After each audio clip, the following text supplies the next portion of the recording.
Hello,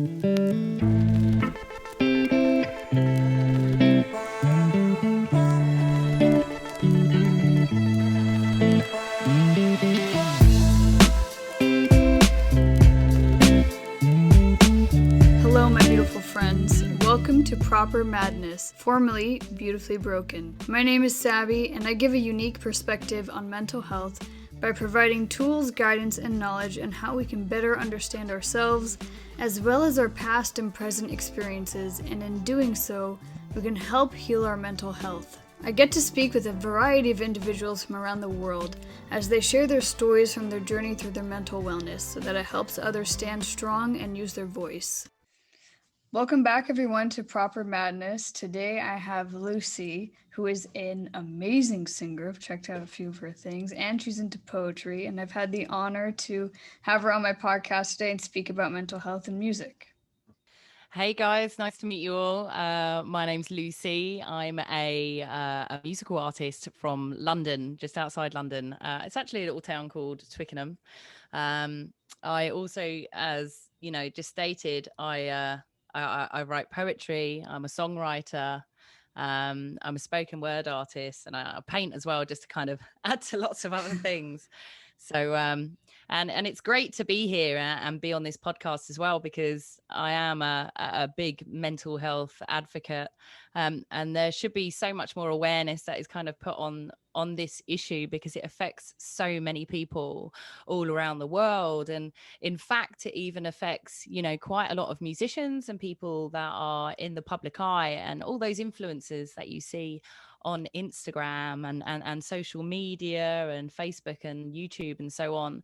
But what you don't get to see is how they hide it, because they struggle with depression, they struggle with anxiety, and some of them actually use it for their content. So what they'll do is they may show a couple of characters, for example, and they'll show one character that will say, you know, when my anxiety comes to call, and then you'll see another character that will be giving the positive side to it. And what that is them in their own head trying to make make it relatable for other people to understand what they're going through. But what people don't understand is they are going through it as well. And I do like to try, I mean, with my last two singles that I've released, I do like to try and get the issue with the mental health and toxic relationships across as well, because I know that that's so relatable to people too.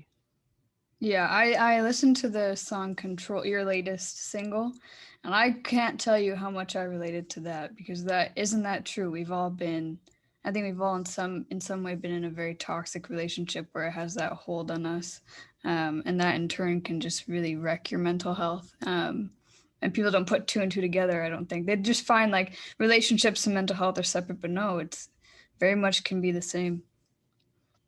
Definitely.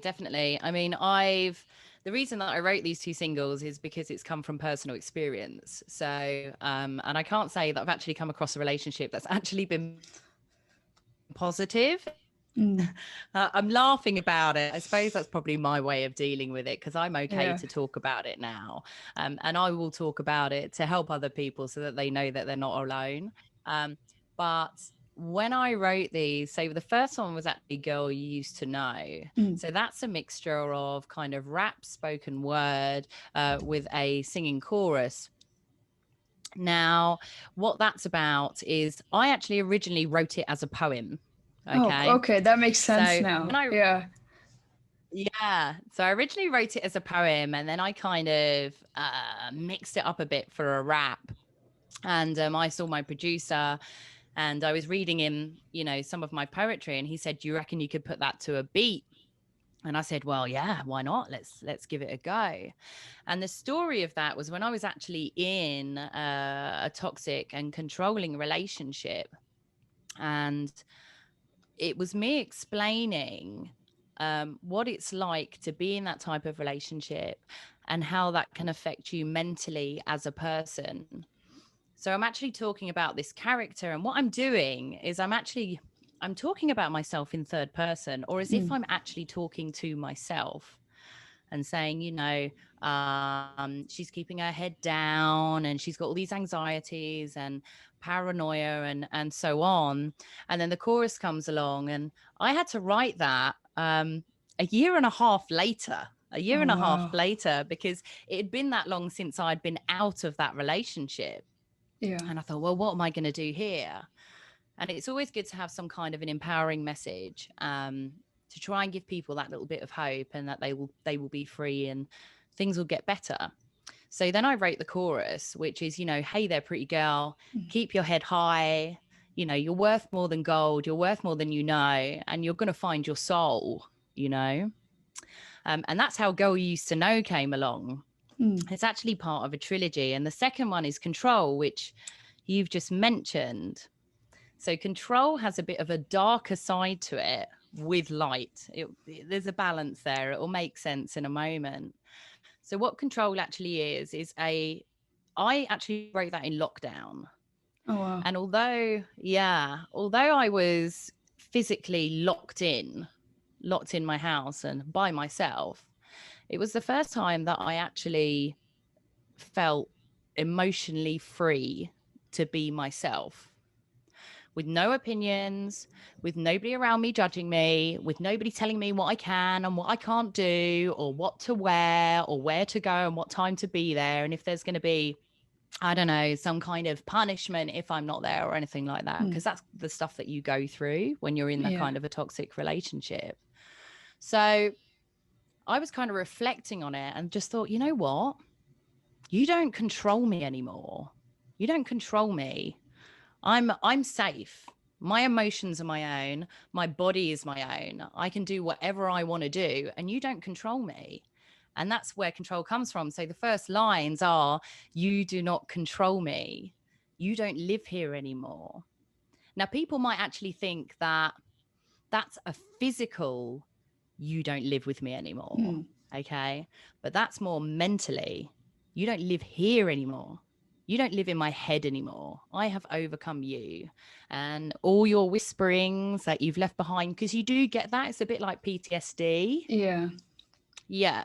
So, things can happen, or you can be somewhere, or a song can come on the radio or whatever, and you'll get like a flashback of things that have happened. And then when you're coming out the other side, that becomes less and less and less. And it's really empowering, actually. It's really, really empowering, because that's where it's like, you don't control me. I'm free, and that's where the chorus came from as well. I'm free.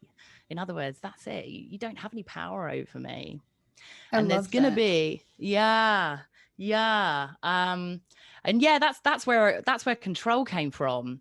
And it's quite interesting, because if you look at the artwork that goes along with it, you'll see there's a picture of, my face, a photo of my face, and I've got my finger over my lips, as in like being silenced. And then I've got somebody else with both their hands over my eyes, as in the controlling. So that's control. I just got chills as you explained that, because I saw it, but I didn't put two and two together. But that makes sense. Yeah. So it's like that person behind you, but that's another reason why they're behind me, because they're behind me, and it's like silencing it. Well, it's very artistic, isn't it? I know. If you have an artistic brain, you like love stuff like that, because it's so out of the box and not literal. I like it. Yeah. And that photo, the original shot is actually in an exhibition in London, in Chelsea. Okay. So with a QR code, so anybody that goes in and has a look at all the, all the other kind of artworks that are there, you can just kind of, pop your camera up to it, and it comes up with my Spotify and my Apple. So that is really clever. That's very clever. I like that. It's cool, isn't it? Yeah. It's pretty cool. But and there's 3 prints that have been done of that photo, and the first one is going to be kept by the photographer. The second one I'm getting delivered to my house, which is going to go just above me in my studio, obviously. And the third one's going to go up for auction. So that's cool. going to be really exciting. Yeah. Yeah. And the idea is that we're going to give a part of it to charity as well. There's a couple that I'm thinking of. So there's Mind, which is for mental health and for helping other people with mental health. They're a public funded charity.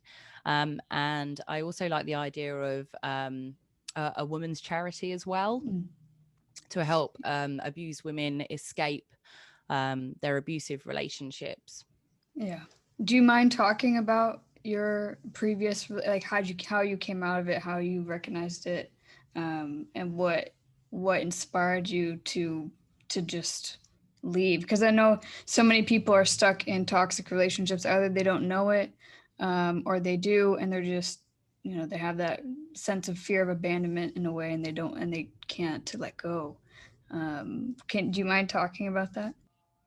I'd been in quite a few. Yeah. So, I mean, the longest one that I was in was for 5 years. Okay. So, obviously I'm not going to mention any names, but, yeah, I was in one for 5 years, and this one was probably the worst one, mentally and physically. And the reason that people stay in these relationships is because they get told that if you're not, I was being told, if I left them, then nobody else would want me. Nobody else would love me. I wouldn't be worth anything. Nobody else would touch me, as if I would be spoiled or damaged if I'd left that person. And I only had value when I was actually with them. And it was got to the point where I'd get a phone call and they'd be like, oh, you need to come down to the bar now. What are you doing? And I might have just got home from work and I might be chilling out for a little bit before I go out. And they'd be like, where are you? You need to get down here. And the phone would not stop ringing. And I mean, I've been pulled out of bars by my hair. I've been slapped. I've been punched. I've had my head banged down into the bed, on every syllable as they're kind of shouting at me and so on. And the thing is that you can enter a relationship, a really strong individual. And after a while, they kind of chip this down and they break you down. Because to begin with, they're this really, really nice, loving person. So they make you feel like all of your Christmases have come at once. And it's like narcissism. Okay. That's what I was going to say. Yeah. Yeah. So, and they tell you that you're so beautiful and, they're going to marry you and you're going to have this amazing wedding and children and, this kind of whole fantasy like a princess would have. And they'll pay for you for things and so on and so forth. And then they would switch. I mean, this guy would switch. Okay. So 1 minute he'd be really nice. And then if I, as I said, didn't turn up somewhere at the right kind of time, or if, I don't know, somebody said something to him that wasn't true to wind him up, because generally their friends are very similar. They're all the same kind of people. The same people always attract the same kind of people. But, I'd get shouted at and I'd get hit. Or there would be other punishments, the mental abuse. I think that is probably the hardest part, I would say, to get over. Because you can get, I mean, it's all awful. Okay. So I'm not saying that any of it is good, because it's totally not. Okay. And it's not on. But I think the mental abuse, they're scars that you can't see that last the longest. How did you get through any of those? Sorry. How did you overcome those mental scars? It was almost like PTSD, actually, probably is. How did you get through that, if at all? I was thinking about that today. And I don't think you can say that you're ever completely over it. Okay. Because I think there's scars that you will probably carry with you throughout your whole entire life. But I think it's how you deal with it and you manage it. Because to begin with, I mean, I didn't leave my house, and this is where I was living at my parents, and I stopped going out for a period of time afterwards. You know, I was still getting abuse, but from far away. So I was getting things kind of thrown at my car as I was driving, like throughout town. Or I would, you know, my car would get damaged, or things would be thrown at my parents' house, which is awful. You know, I come from a nice family. I come from a close, loving family who, you know, they don't have any kind of violent bones in their body at all. So for this kind of stuff to be brought to their doorstep, I mean, that was even worse. And, you know, he'd be coming into my work and things like that as well. So it was pretty tough. And I went and spoke to the police about it and so on. But unfortunately, it's a very difficult thing to kind of prove. I mean, I'm not going to comment too much on the police because they can do a good job, but in other scenarios, it's a very hard thing to try and prove at times as well. And back then, I mean, nowadays they will arrest somebody on the fact if they actually believe that it's happened. Back in the day, you had to have some real proof there as well. So it wouldn't be a case that they would just turn up and arrest somebody and say, well, you know, we believe this story and whatever else. That's my cat in the background. Sorry about that. Oh, you're good. I knew that was going to happen. I've got 3 of them. Anyway, but yeah, I don't think you ever get over those scars. I think you're always going to carry them. But it is about how you manage it. To begin with, as I said, I didn't leave my house. And I didn't go out, and it felt like the whole world was against me. Like the walls were closing in. My anxiety was ridiculous. I had panic attacks. I had to change my telephone numbers. And if I'm completely honest with you, I went down a wrong path. And this is probably the first time that I'm actually going to talk openly about this. So I went down the path and I was taking drugs. Okay. I turned to drugs and alcohol, and it's not the right thing to do. It's not the right thing to do at all. But what people tend to do is to try and find some kind of a release, to try and take them out of this world. And I went into a really, really dark place. Okay. So I'm talking kind of depression. I'm talking about suicidal thoughts, you know, because when you're dealing with that much stress, that much anxiety, your brain isn't your brain. It's taken over by like a secondary you know? So, and then I was put on kind of antidepressants, and I was on antidepressants for 7 years. Oh, wow. 7 years consistently. And at the same time, you know, I was taking drugs and I was drinking, and you weren't meant to drink with the antidepressants either, because it's definitely not a good look. Definitely not a good combination. So many bad. I've done it. Not a good. No. Yeah, I've been there. And it makes things. It can make things a lot worse as well. Okay, so your come downs are going to be a lot worse, and then your mind is worse, and the anxiety is there's so much power behind it, and you just go around in this kind of a rut and a circle and so on. And I remember one time I was sitting on a curb down a street, and it was just around the corner from my parents' house, and I had 2 bottles of wine, and I'd just picked up my antidepressants, which at the time, those particular ones, which I'm not going to mention what they were, but those particular ones, if I'd taken all of those, I wouldn't have been here. And I remember going on Facebook and doing the classic, you know, I hate the world, and just this kind of cry for help. And I rang all my friends, and I left them like some really heartfelt voicemails, which I've never heard back. And I don't think I'd ever want to hear them, because I think it would just murder my soul. But it took somebody who phoned me up that I hadn't seen for absolute like years.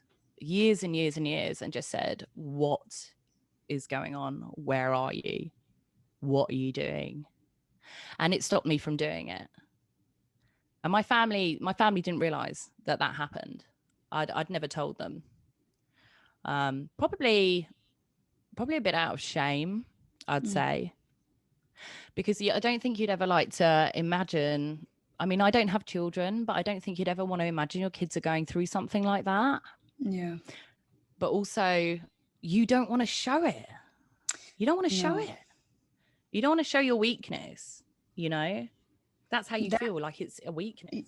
That, or people think that it's just attention seeking, or yeah, that's the biggest one, that you're just trying to look for attention, and that's not real, and that you're not really going through, or you're being dramatic. People do that too. But yeah, we do try to hide it out of that shame, because you don't want to look weak. You don't want to show people that you've hit such a dark spot, especially like you, which I don't know, but it seems like you have to be the strong person. And if you're the strong person, and the moment you look weak, you're like, no one's going to take me seriously anymore. No one's going to look at me the same anymore. I don't want them to treat me like a doll, like a fragile little doll. So I completely, your story is very relatable to my own. So I completely understand. You've been through something quite similar. Very similar, almost identical, which is eerie. And it's strange. It's really, I keep getting chills every time you talk about it. You go further and further into the story, and I'm going, oh my God, I've been in this exact place. But people don't realize how detrimental the wrong relationship and the wrong person can be to your mental health.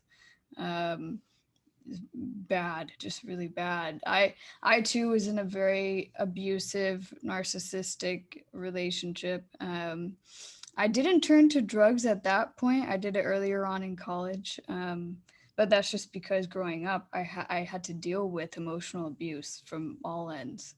My parents, but like, I'm very close with them now. But back then, they were just going through a tough time. And so I was dealing with that, and then at school, and then through just, other things as well. So when I first had my first narcissistic relationship that was just very abusive, I had two in a row, and I didn't realize it until Wow. I was out of it. And then I stopped and looked at my therapist, and I was like, something's not. I'm like, like you said, it's like a second you in your head. And I was on antidepressants as well, drinking, trying to numb, trying to not deal with it, pretending like it was just another failed relationship that was normal. But the reality is, you're very insecure. Your self-confidence is low.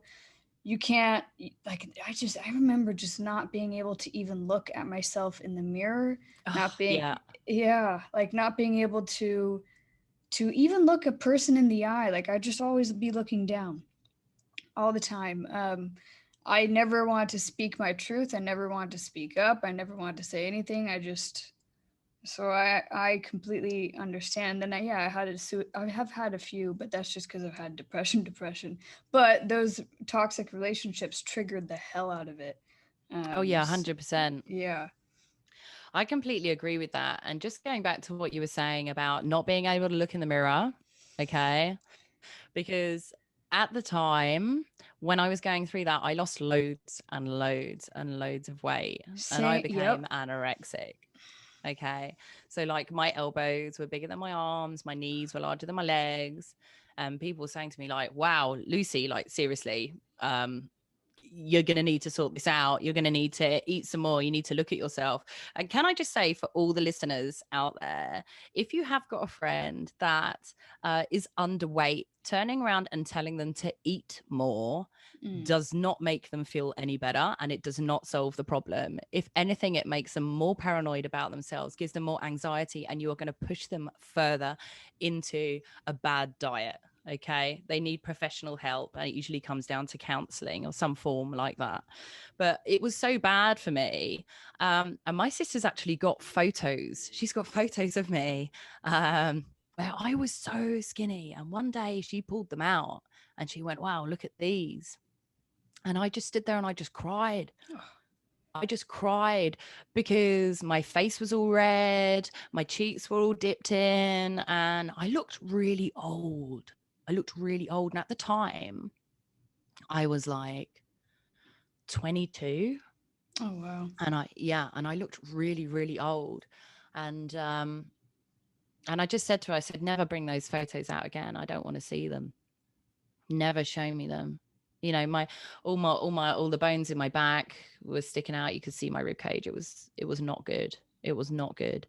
But just going back to the original point of not being able to look into the mirror, what it does is it does this other, you get this other you in your head. It makes me sound like I've got loads of voices, but I totally don't. Maybe just a few, who knows? Anyway, then after that, you look at yourself in the mirror when you put weight on and you think you're fat. Yep. You think you're fat and you think you're ugly, you know?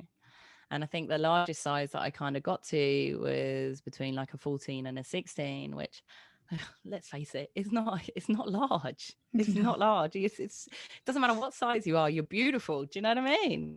But at the time when I was looking at myself, I think to myself, oh my God, you're fat.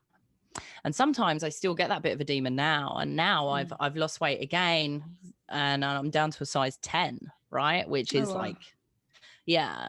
but I'll still look at myself because I used to be a size 6, okay, a UK 6. Yeah. So, and I'll still look at myself and people will say to me, why do you think so bad of yourself? Why don't you think you look good? You know, and it'll be like, well, I've seen myself much smaller. So it's things like that. And then you have to kind of overcome that, you know, but it's because that links up with, again, what that narcissistic, toxic person has been telling you about yourself and how they like you to look and what makes you look beautiful and what makes you look pretty and sexy and what they like you in. So it's just about kind of turning all these things off. And I tell you what does help: meditation. I try to preach that so much and that people won't listen to me. Like, no, I'm telling you, just try it. It's hard. I mean, meditation is hard, right? Okay. Because like I'm one of these people, and I can either really focus on something, or I'll get distracted really easy, really easy. So like in one day I can start writing a song and then I can go on to a poem and then I'll get a video idea or I'll start a painting, you know, and I could do all of these things in one day, but not finish one single thing off, you know? Yeah.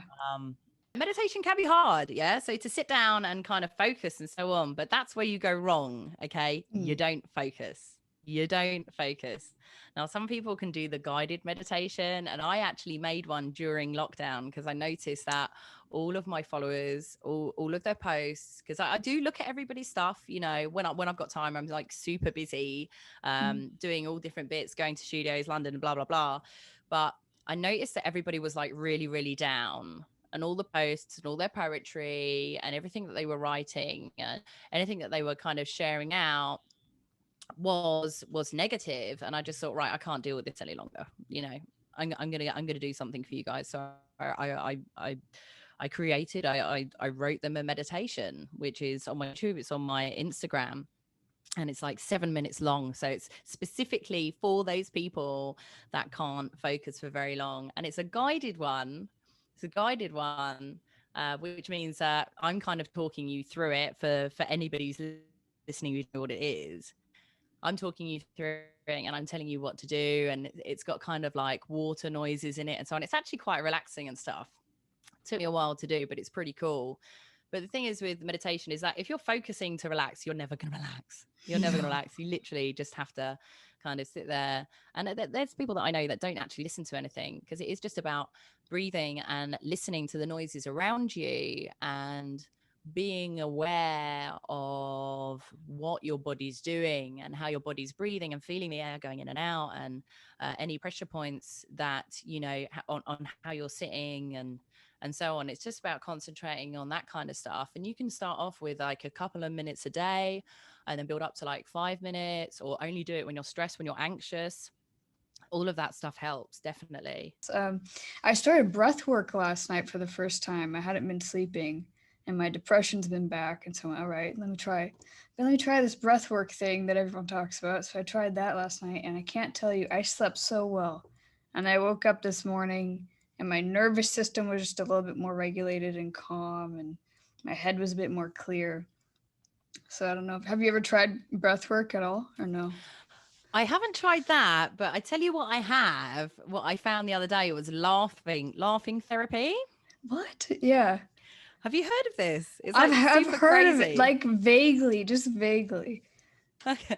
Well, it's the most silliest thing you're ever going to see. Okay. And when you're doing it, you feel super stupid, right? Okay. But that's completely cool because you're not meant to feel like amazing about it. It's about what you're doing. And you can either do it by yourself or you can do it around people. But if you search it online and you've just got, you'll see loads of videos of people all kind of like standing around in a circle or whatever, or people on their own, and they just kind of bend down, they fling their arms up in the air and then just start going, ha, ha, ha, ha, ha, ha, ha, ha, start laughing. But the point is, because you're all doing it, you end up laughing. You end That's up so cool. laughing, you I like know? that. Yeah. And obviously it gets all your endorphins kind of going and your happy molecules in your body and stuff like that. And then it starts to make you smile and it kind of lifts you out of that. So I've been looking at laughing therapy I'm and gonna it go is look it up. bizarre. I'm If you just watch the videos, you will laugh. You will laugh. So if Then anyone's that's ever the feeling therapy. down, That's yeah, it. That's the that's the therapy. therapy. Yeah. Yeah. I like that. I'm gonna look that up. Um but I wanna ask you about how did music help you heal from those darker times in your life? Is creating music and poetry and the spoken word, I've seen some of your spoken word. Has that creative outlet helped you heal? Is it Oh cathartic for yeah. you? Yeah. Yeah, 100%. I mean, that's just like therapy. Okay. So, because I mean, a part of therapy anyway is that they'll give people a notepad and a pen, and they'll say just write down everything that you're thinking about and all your anxieties. And poetry, music, I mean, they're pretty much the same thing. It's just that one has a beat and one doesn't. Well, sometimes it does, but then it becomes kind of rap. Yeah. And yeah, no, that totally helped me because it was like a release. It's like a release because I found that I would think about things and think about them, think about them, and it become anxiety. And I'd have anxiety attacks because it would be stuck in my head and I couldn't get it out. So with then kind of writing it and getting it out there is like, first of all, it was a case of, hey, everyone, I'm not okay. And I started writing it. This was ages before I started up any of my social media accounts. It was just like my personal one on like Facebook. And I started to write it just to be like a bit of a cry for help. Like, hey guys, you know what? I'm not okay. Nobody's asked me. I'm not okay. I might seem like I'm all right and put on a face, put on a mask, let's say, when I'm out. But you know what? I'm not okay. And then I opened up my Instagram account, and I started releasing like poetry on there because that's where I did music a lot when I was younger, and I kind of paused from that for a bit and then started doing my poetry. I was still kind of songwriting, but this is before I had my studio at home and all that kind of stuff, so it was very kind of basic. But when I started writing about my experiences and my mood, a lot of it was about my mood. I found a lot of people who, poets and writers and musicians, that felt exactly the same way, and it made you feel like you weren't alone because Yeah. you feel like you're all alone when this is going on. You feel like the world hates you, like nobody cares about you, that you're nothing. But it's not true. It's not true. It's the demons in your head that are telling you that. It's your anxiety in your head that's telling you that. It's your depression that is telling you that. And it is not true. There are always people around you that do love you, and there are people out there that are sharing the same experiences. They may be in it now, they may have overcome it. And there's a lot of people that, over the years are now my friends. And they've helped me out in bad situations. And it might be that they bring through it or so on. Sharing these experiences really helps. So writing it down and getting it out into a musical form. I mean, there's two: releasing a single about it and putting it into music okay, is a crazy experience. Okay, it's a crazy experience because when you're writing words out, I can write words down on a piece of paper, or I can share it on a screen, and you're going to be able to read it and then take the emotion from that.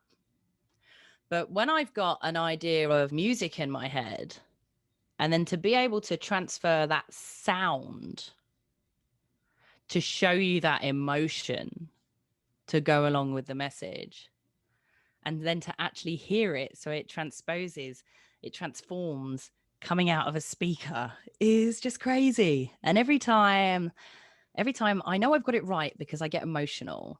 Yeah. Because it's just like, wow, this started off in my head, this started off out here, and now it's out for everybody to experience.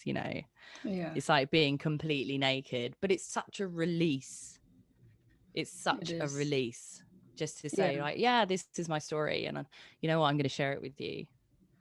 And if someone resonates with that story, then that is even better, because then they feel less alone as well. They're like, hang on, I think I talked about this with a couple people already, but it's almost like we all have that one artist or that one song where we hear it and we feel like they're saying exactly what we're feeling, what we're thinking, what we're going through, and it makes us feel less alone, but it also makes us feel that feeling. And then you feel like someone else speaks your same emotional language, which is huge.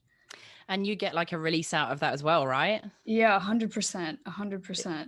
Exactly. So then it's like you're in that moment, you're sharing that emotion, you're sharing that experience, and then you're connected. Yeah. And that's massively spiritual.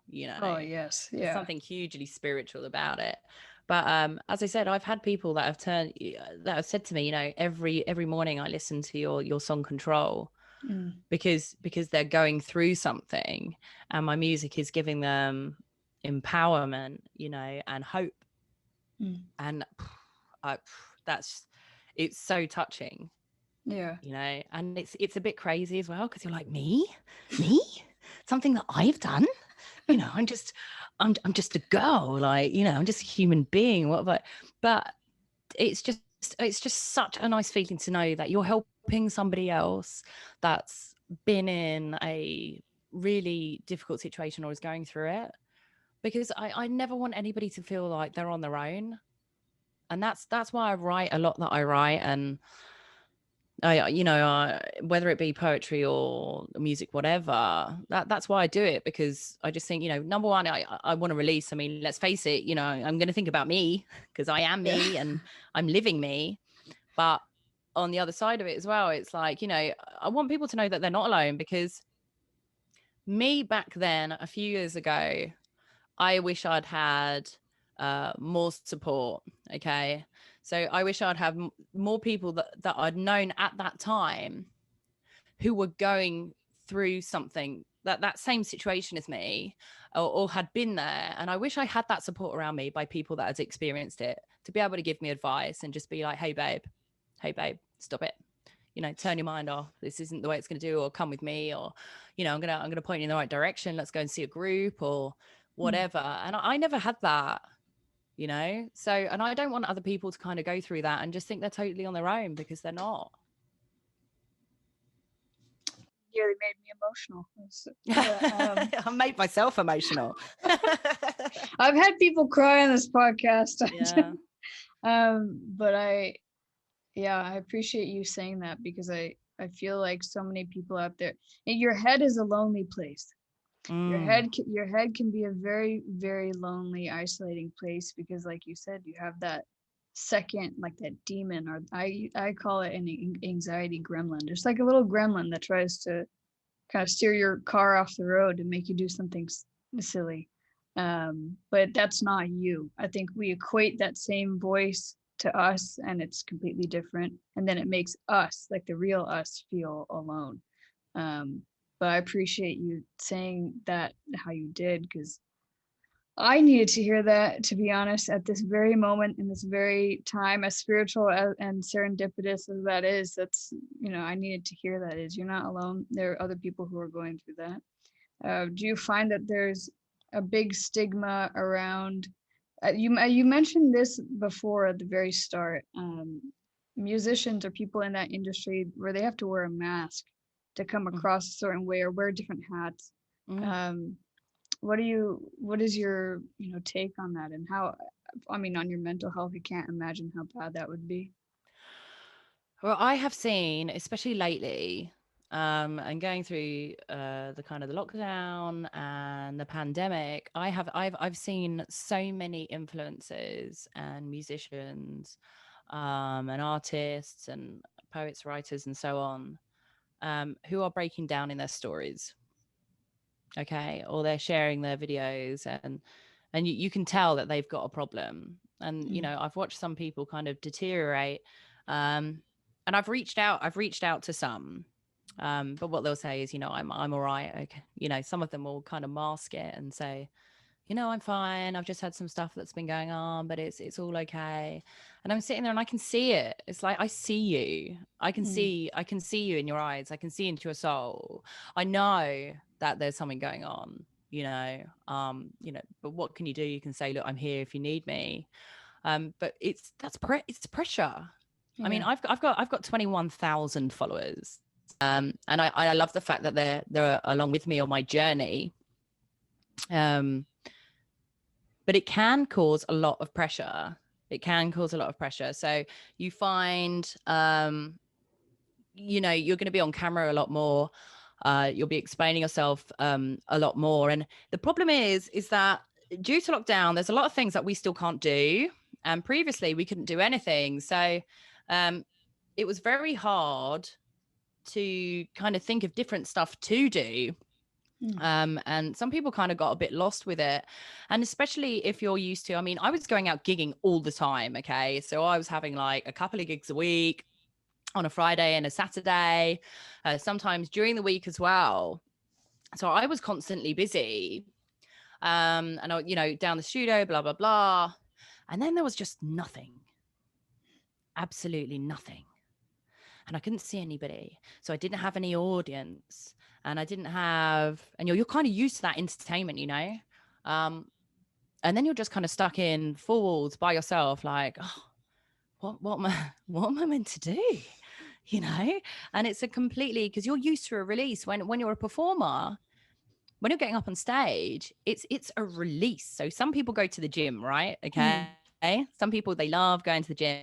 I'm not that person yet, so don't expect loads of videos of me like doing push-ups, because it's probably not going to happen. Anyway, maybe one day. but um yeah, so when you get up on stage and you're singing, it does the exact same thing to you. And it is a release, right? Mm, Because you use all your body, you're using your stomach. When you're singing, you're pushing it out, and you're filling your arms about. It depends how much of a performer you are, what type of performer you are. There's people that can kind of go crazy on stage and stuff like that.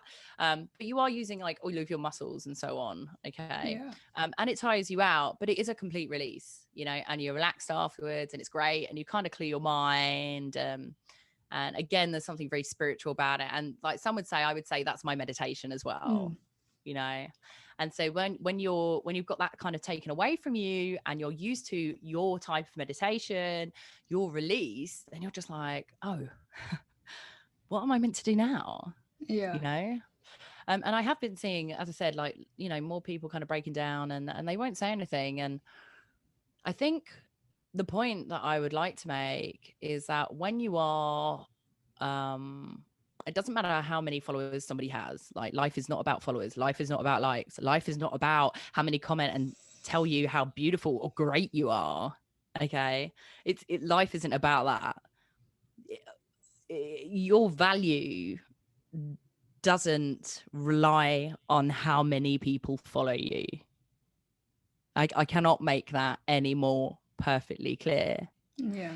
But what I would say to people is that when you are following people, no matter how many followers they have or likes or whatever in this, social media world that we've created that none of us can get out of,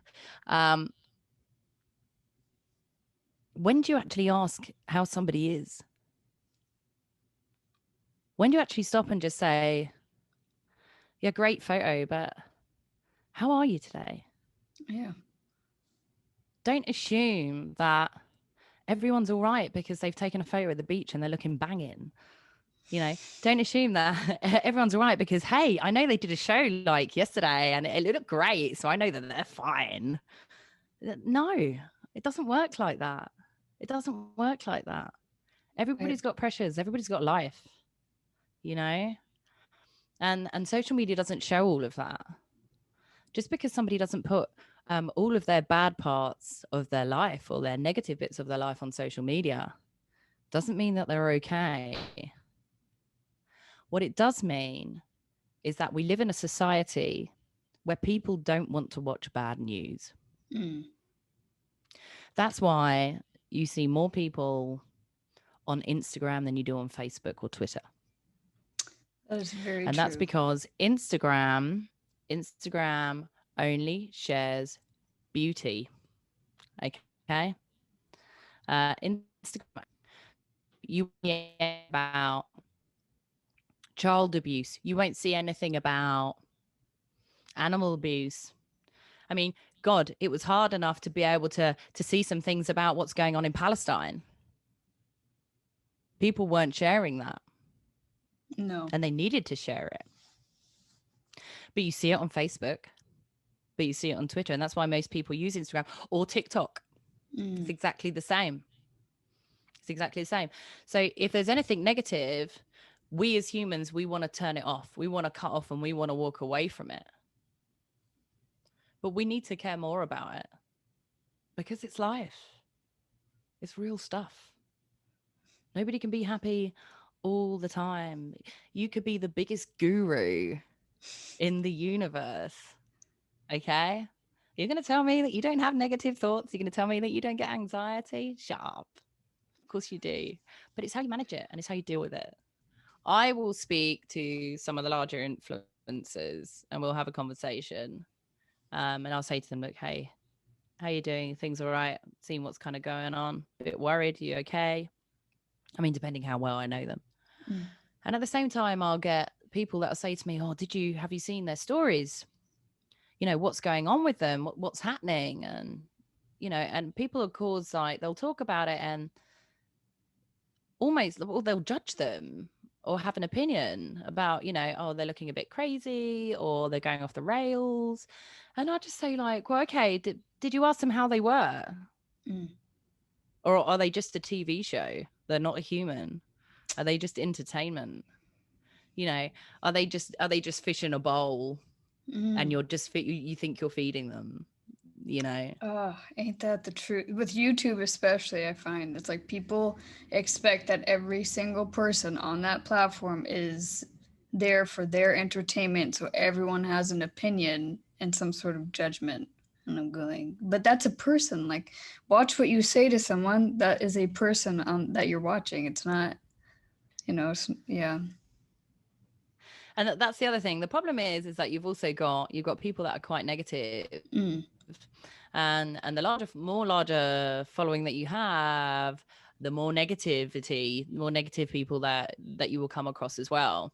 Now, I'm probably going to shoot myself in the foot a little bit here, but I'm quite lucky. I'm quite lucky. I don't get many mean people, and I don't know if it's my spirit guides just saying, "Hey, I'm not letting you through," or what. But but I do know some influencers and some TikTokers that do get like a heavy amount of trolls that follow them, and they say some really, really awful things, and it could be like why and I'm sorry to say it, but I've got to raise some awareness on this. They'll say like why don't you kill yourself on video? Yeah. Okay, why don't you just go and like jump out in front of a train and things like that? That is not cool. That is not cool. Because you can turn around, you say something like that to somebody that isn't that strong, and bearing in mind, you don't know how their head is. You don't know what their mental state is. And you've turned around and you've given them a life direction. Their life is generally in your hands at that point. That person could go ahead and do that. how would you live with that? How would you live if somebody had actually taken your advice and actually done something like that? But more importantly, who are you to turn around and say that to somebody? But the thing is, some TikTokers, some Instagrammers, they will front out their trolls. Okay. So you'll see them in their stories, or they'll go live and their trolls come on and they'll go, yeah, well, whatever, blah, blah, blah. Or I'm just going to bring attention to, this email, and this is what you said I should do. But guess what? You gave me more power, and so on. They're dealing with it. They're releasing it, Yeah. But all these things have an effect on mental health. So, and people need to watch what they say, because words have power. Words are strong. Words have power. If you think you can turn around to somebody and you can look them in the eyes and say, I love you. Okay. And you can feel like the most special person in the whole entire universe, because that one person that you absolutely adore tells you that they love you, and you feel safe and you feel secure. And then you can have somebody that turns around and says something like, I think you're ugly. When I was being told that nobody else would have me, God, that fear was real. I believed that nobody else would actually have me. The way that I got out of that is, it was a friend of his actually broke my nose. Oh, fuck. Yeah. They broke my nose, and they chipped one of my teeth. My face came up massive, absolutely massive, and my neck was affected. I couldn't see through one eye. And it, luckily enough, it just literally, it was a straight break across the front, but I had to have my nose put back into place, which is, oh my God, it was a horrible, horrible, horrible experience. And at that point, my parents said, right, we're keeping you home. And I was so broken. I was just like, okay. At that point, I felt completely broken inside and outside. My face wasn't me. I couldn't look in the mirror. I didn't leave my bedroom. My parents were bringing out food and giving me food in my bedroom, and I wouldn't leave the house at all. There's no way. I felt like people were waiting for me and stuff like that. And then after that, he kept messaging me to try and see me, and I wasn't leaving the house. And he came around to my house, and my parents kind of locked themselves in the lounge and just said, we don't even want to see him, but he's here for like 20 minutes and then he's got to go. And we sat there, and he just sat there in front of me and cried. I know, it's random, isn't it? And cried. And he literally poured his heart out to me with tears, saying, where do we go from here? This is so mucked up. And I was just like, well, there's nowhere else to go. Where do you go from this? I actually sat and thought to myself, like, how much further does it need to go?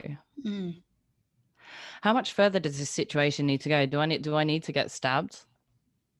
Do I need to get run over? Or, I mean, some people, go through those kind of things. Those things happen. I've known people that have been stabbed in those kind of situations with a partner. But for me, I was like, how much further does this need to go? I've got broken bones, like, and he was still sitting there telling me that he loved me. That's the crazy thing, that he loved me. And that was the last time that I saw him. That was the last time. And then I had to rebuild everything. And that is so hard. That is so hard, because you've been stripped of everything. You've been stripped of your personality. You've been stripped of your value. You had no opinions. And then you've got to rediscover yourself, right? Yeah. You've got to rediscover yourself. So doing the things that you want to do, going the places that you want to go, wearing what you want to wear, which is like should be the most basic piece of freedom that anybody should have. I can't tell you how many.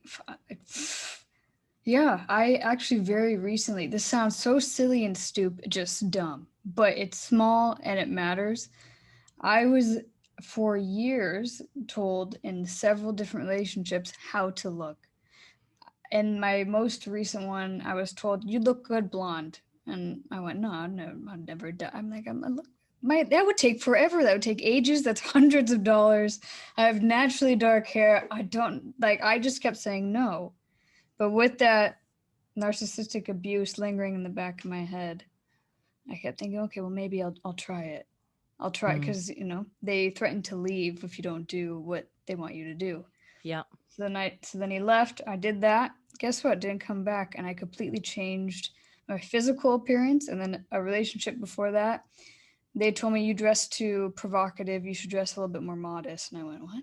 I don't think so. And then all of a sudden you're self-conscious. You're hiking your dresses longer. You're covering up more. Another one before that said, same thing. You dress too provocative. And I remember looking at my friends and I was like, no, you don't dress too provocative. The other one was like, you're a bit too edgy. I went, huh? Like, you should look like, like a little doll because you're small. Yeah, you're small. You have a really pretty face. You look like a doll. You're a little too edgy. Maybe don't get any more tattoos. And I went, okay. So the last 8 months have been me rediscovering myself very recently, like all inner, very, very inside, not the outside. So the outside never reflected the inside. And up until recently, I was sitting down because I moved back home because I was just always, for some reason, living with these partners too. I just was never. I'm 30. I look like I'm like 22, but I moved back home. Well, you're lucky. Thank you. People look at me from like, wow, you have a lot of tattoos. How old are you? I'm like, I am 30 years old. I've thought every single one of these through, except for one. But I moved back home and I've been living with my mother. I remember I came to a point, I came home because you do a lot of shadow work and rebuilding from these things. Because I thought, shit, I just jumped from toxic relationship to toxic relationship. I've had no time to rebuild. And I sat there, my hair was blonde. It looked good, like I could get away with it, which was nice. It's a nice feeling to have, but at the same time, I didn't feel like myself. I went, no. I go, you know what? When I was younger, I had like a total goth punk phase. That shit never left me internally, through music or otherwise. And I had little hints of it here and there. And I stopped and I had a moment. I think a song, it sounds weird. A song came on in my car and I went, where the hell did the old Savvy go? And I went, what the heck? I go, hang on. I go, no, you know what? I'm going to get that tattoo I wanted to get and go do that. Yes, girl. I go, screw that. I'm not going to have blonde hair anymore. I've always liked my hair darker. I've never wanted to go blonde. Why did I do it? And then the other thing is I had a previous partner tell me I'd look more attractive with a bigger chest. And nice. And that's another whole topic there. Oh man. And so I had made an appointment to go get them done. And then all of a sudden I'm reading about like breast implant illnesses and I'm going, oh my God, like maybe this is not, I don't think this is a good idea. And then that your real self kind of tries to shine through and goes, no, you're perfect the way that you are. That is such an important thing that you've just said there. And you are perfect the way that you are. And just very quickly, if you don't mind me jumping in. Sorry, go ahead. I went on a tangent. No, it's cool. Yeah, that's what we're doing. It's wicked. It means we're vibing, we're vibing. Yeah. But I recently got, because the thing is when you're a performer and you're trying to get somewhere, and it's the same for, if you're an actor or an actress, or a singer or a musician, whatever it might be. I mean, you'll get rejection, right? Okay. It's like modeling, you'll get a rejection. And it's a bit more of a rejection than, say, if you're kind of going for, because I would say a standard job. When I say standard job, like if you're going for a job where you're going to be on film, you're going to be on camera. Okay. They will look at your looks. Yeah. Okay. Now every once in a while I get bored, right? Okay. So I will I'll change my hair, I'll do something crazy or whatever, you know. So what I've done at the moment, I've worked hard at that and I absolutely love it. And I had somebody that turned around to me and told me that my hair makes me look like a lesbian. Okay. Oof. Yeah. Now, now can I just state for the record, okay, I don't know how a haircut can have a sexuality. All right. No. How the Okay. hell does that even? Yeah. Yeah. Now, but at the same time, okay, you want to believe whatever my sexuality is, you go straight on. I mean, it does not bother me. As far as I'm concerned, I'm just Lu.Ci. Okay. I'm a human being. Yeah. So nothing, you can try and label me, but my label is Lu.Ci and that's it. You know, I'm an individual.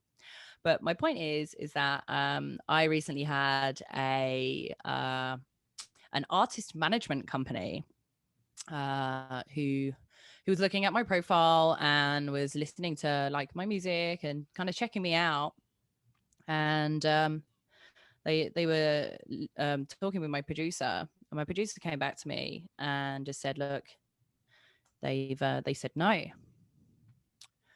And I said, "Well, what do they say? I mean, you're gonna get rejection, right? So that's one thing. If you're ever thinking about these kind of industries, you just need to be like, okay, fine, because what's one person's burger is another person's steak, right? Okay, so everybody's different.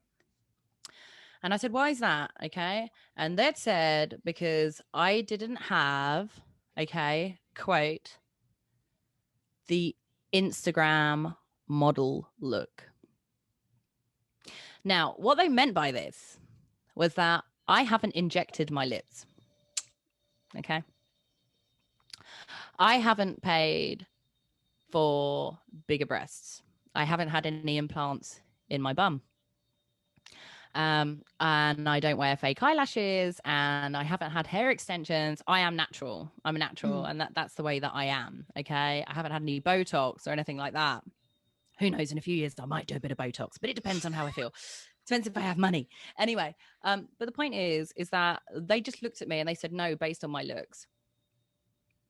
In other words, what they'd said was, you know, I wasn't beautiful enough. Now, if I turn around to you and I say that didn't affect me, I'd be a liar.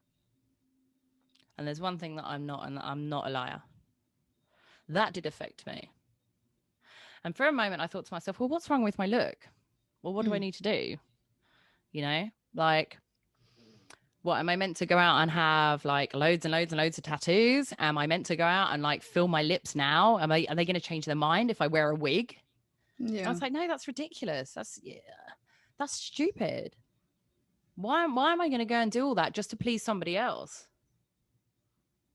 You know? But as I said, what's somebody else's burger is somebody else's steak. And if they want to go out and find somebody that is going to be that role model for the younger children, because that's the younger generation is what we're talking about that are looking at us. You crack and you do that. But I'm going to stay true to myself.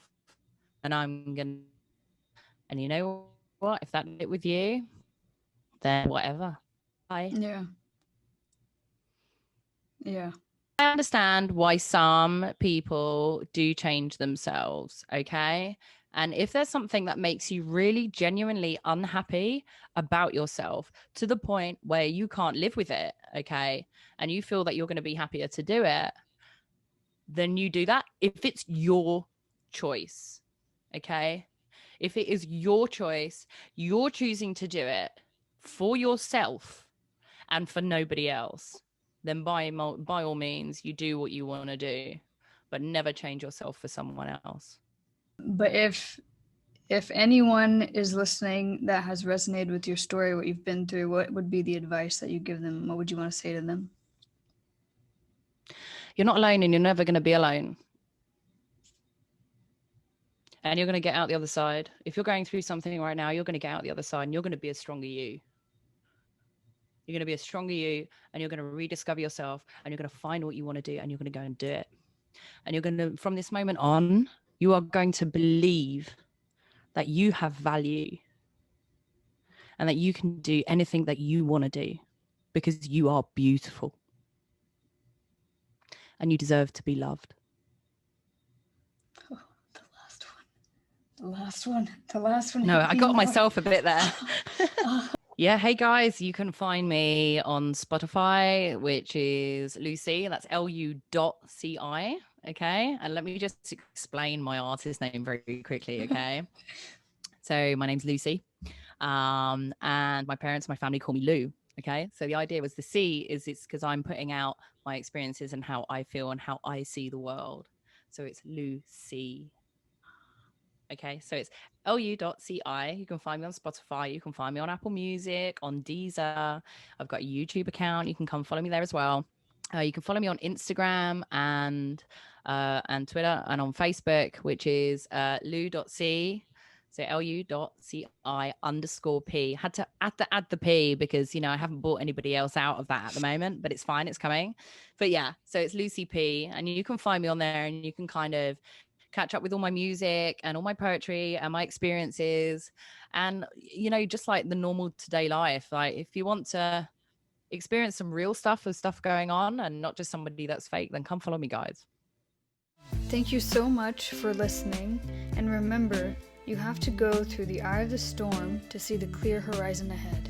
Thanks so much, guys, and I'll see you next week.